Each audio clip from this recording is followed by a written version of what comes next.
Hi everybody and welcome to the latest edition of Tailgate Talks. And today I have a very, very special guest. Judith Friedman, my mom. Whoa.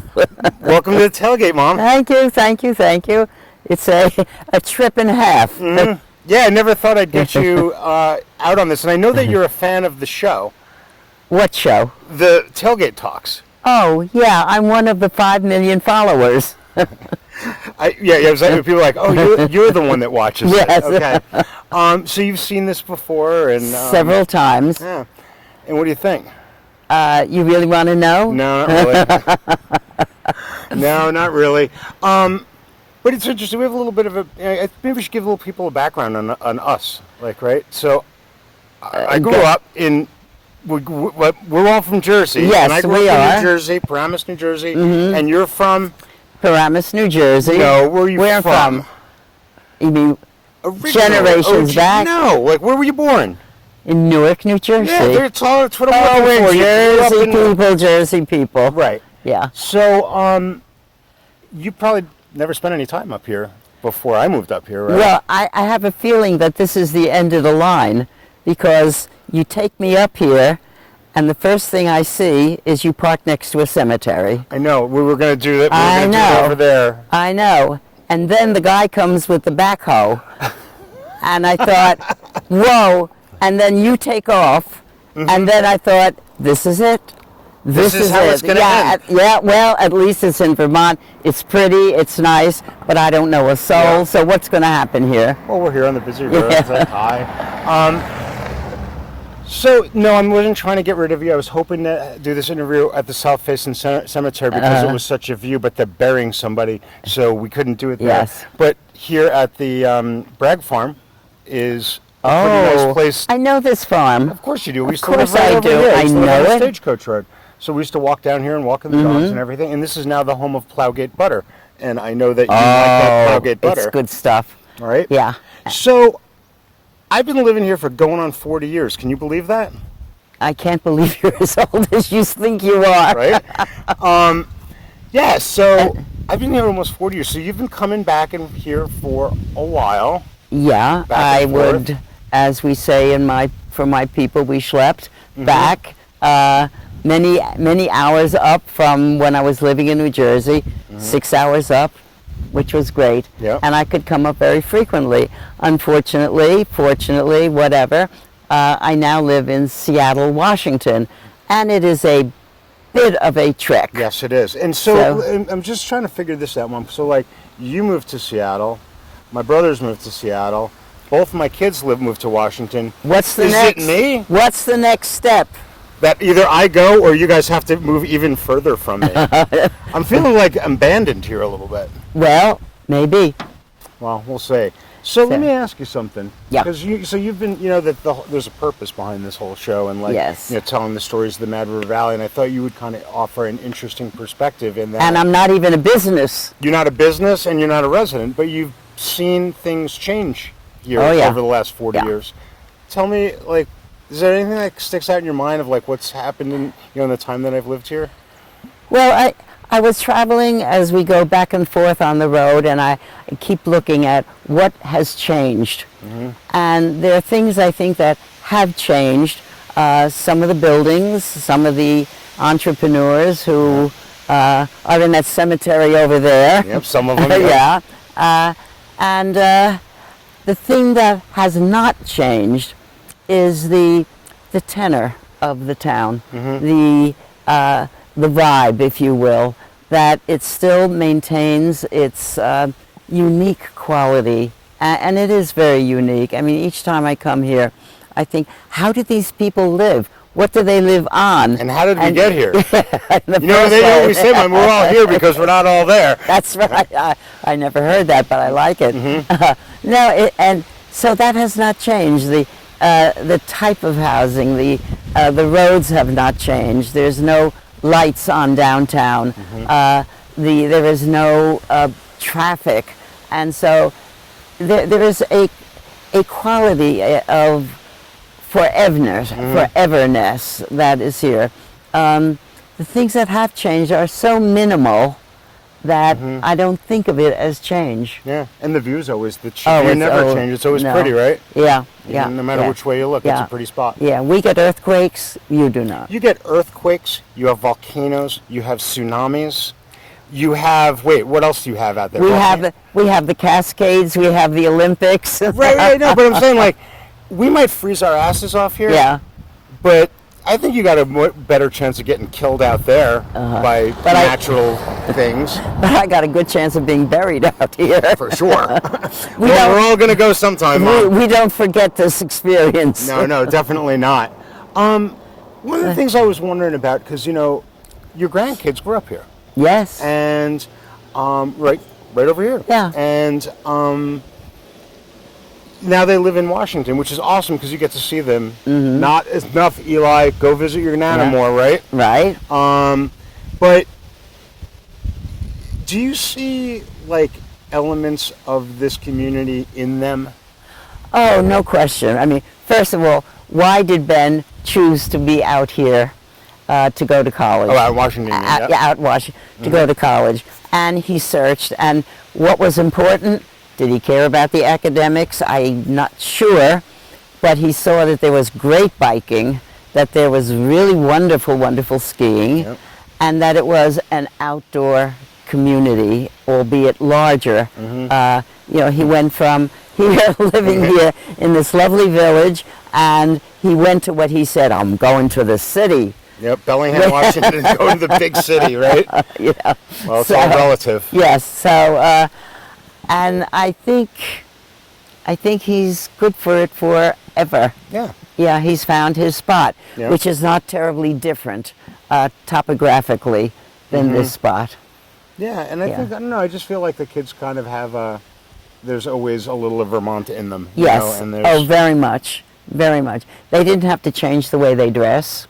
They still just as Swirly? no, tacky, Yeah. just tacky, and they didn't have to change their attitude toward the land, toward the people, toward their method of communication. Yeah. They're comfortable where they are. yeah, definitely. So You know, it's that good to see, works. and hopefully we'll come home one Yeah. of these days. But Well, you know, it's funny when they do come home. I think they really, one of the things that I think that they really appreciate, and that when they come home and they remember it and see it, is that sense of community that you have here. Yes. Well, they know the people. I mean, I've been at the center, the Welcome Center. See, you got me. I got you working already, right? Yeah, I've been doing some. Oh, the damn folding. Doing some stuff there, and people come and go, and you say, "Oh, you remember this one?"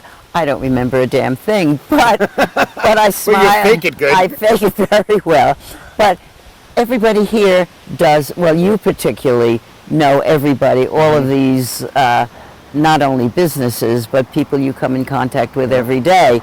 So here There's one comes right a car. So things are not terribly different. Yeah. Yeah. So you've had quite an experience here. So just so people know, my mom's been visiting the East. You're a new great grandmother, Great grandchild. which is amazing. So we were Yeah. down in Brooklyn visiting my niece, and you get to hold your first great grandchild, which is pretty amazing. And then I said, hey, you want to come back up to Vermont? And you're like, yeah, that's great. Let's do that. And so you're up here. You've been here for a while, and I got to tell you, I feel really blessed that I get to spend 3 weeks with my mom at this age. Is pretty cool to Yeah. do. Are you done with me yet? No, not yet, because we have to have lunch. And I don't know. I'm thinking of, what quid pro quo is. Oh, yes, You I know do. what that is. Well, I would tell everybody watching, all these 5 million people watching, 4 of them. Yep. yeah, quid pro quo. I don't get lunch until I do this. Yep, So absolutely. that's the thing. But I'm really pleased. It's very nice, because I think this idea came from Eric, and Eric is, in my estimation, No, here it comes. no, one of the most creative people I know.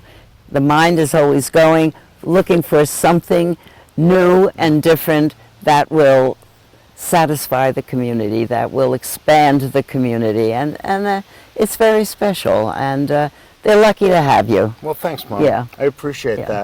that. So I want to just go back to so you've been here for a couple of weeks now. Yeah. And you've had some pretty special things going on in the last couple of weeks. Like, tell us about your experience at the Warren 4th of July parade. Oh my God! It was Drenchville, is what the name of it. For those of you, but you don't know if you know this. Do you know that there's a saying that it never rains on the Warren 4th of July?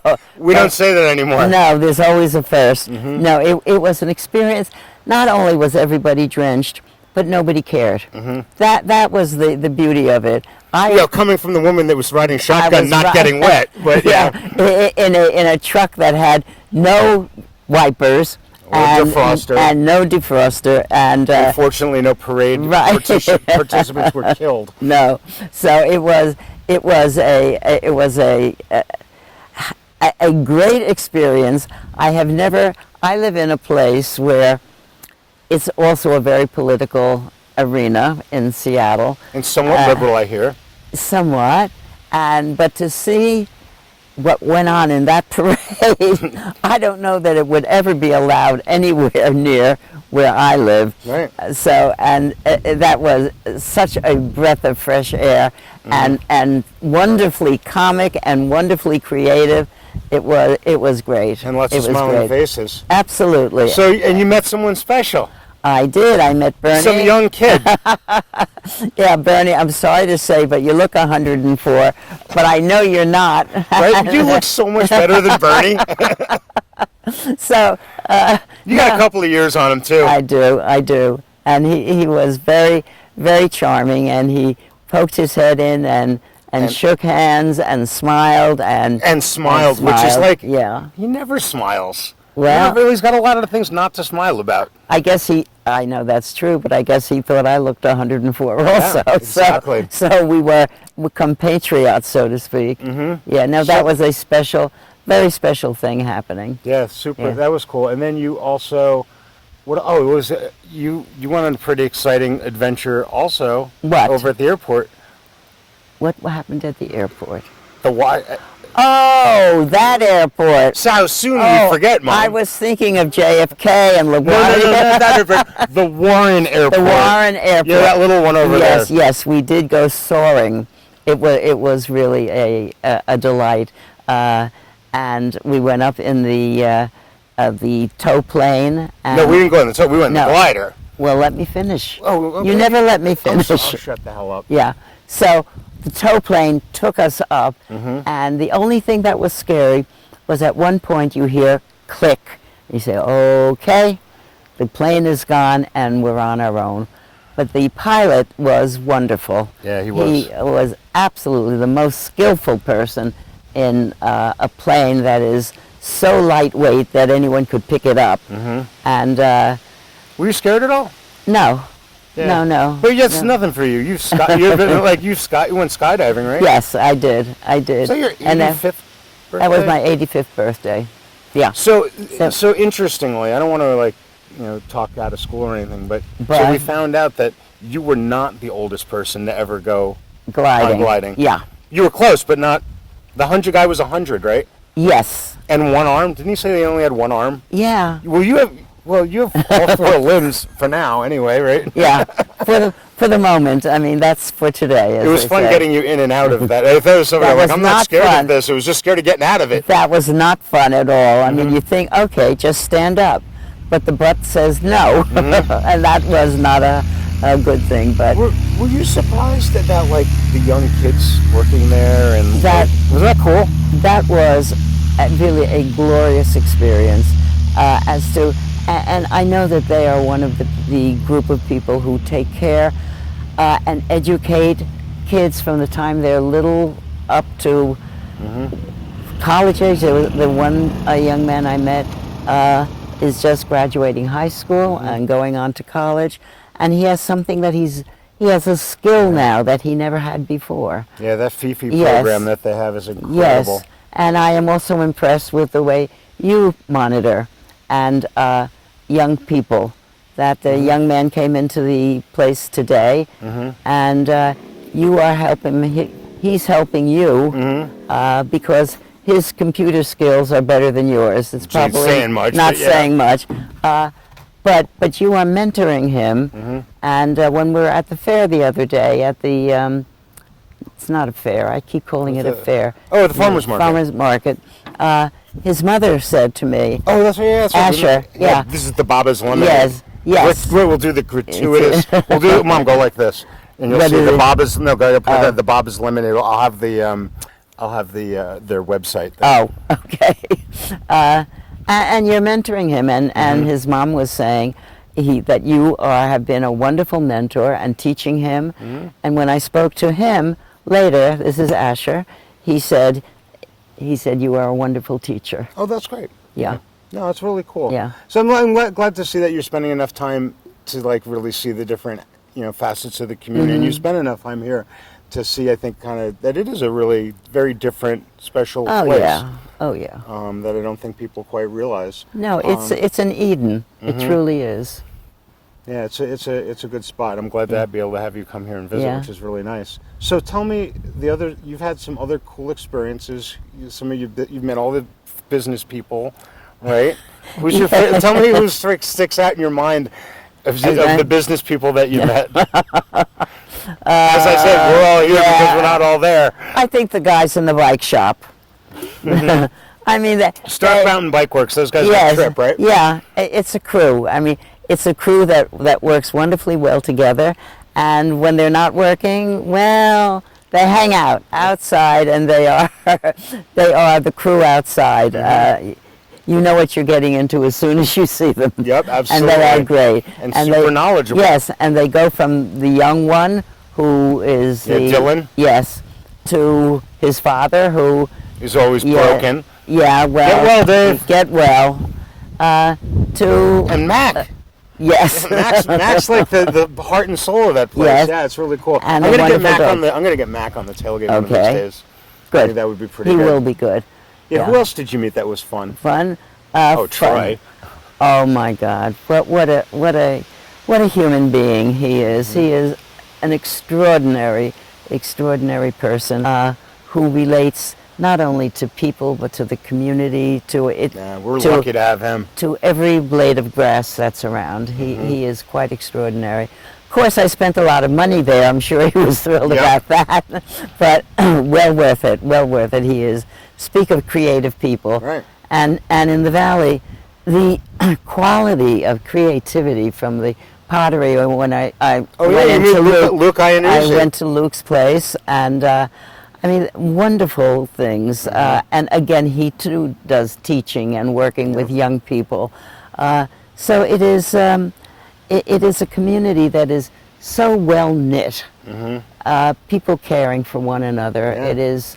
It is unusual, at least in my experience, unusual, and you're lucky to be here. But Yeah, well, I'm lucky, totally. Yeah. Like I've talked about this a lot, like how, I feel like I found a place that I really belong Yes. in, and it's good. And I travel a lot and been all over the world, and I'm like, have yet to find many places, hardly any places that are like, oh, I'd rather live there. Washington's one of the few places I'd ever even considered. Well, can I tell why why you moved here?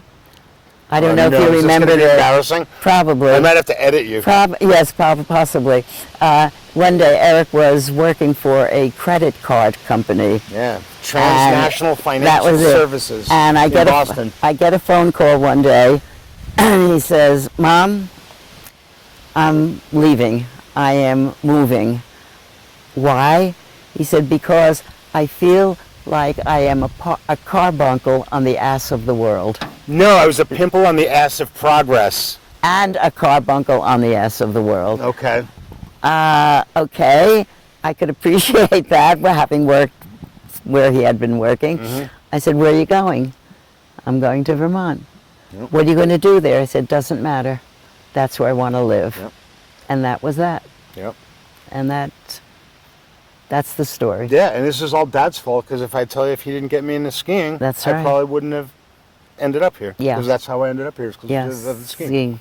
So, So good. yeah, it's been a good thing. Well, I'm glad that you've got a chance to be on the tailgate. Anything else you want to mention? No, it's a pleasure. It's a pleasure to be here. Pleasure to be here at Bragg Farm.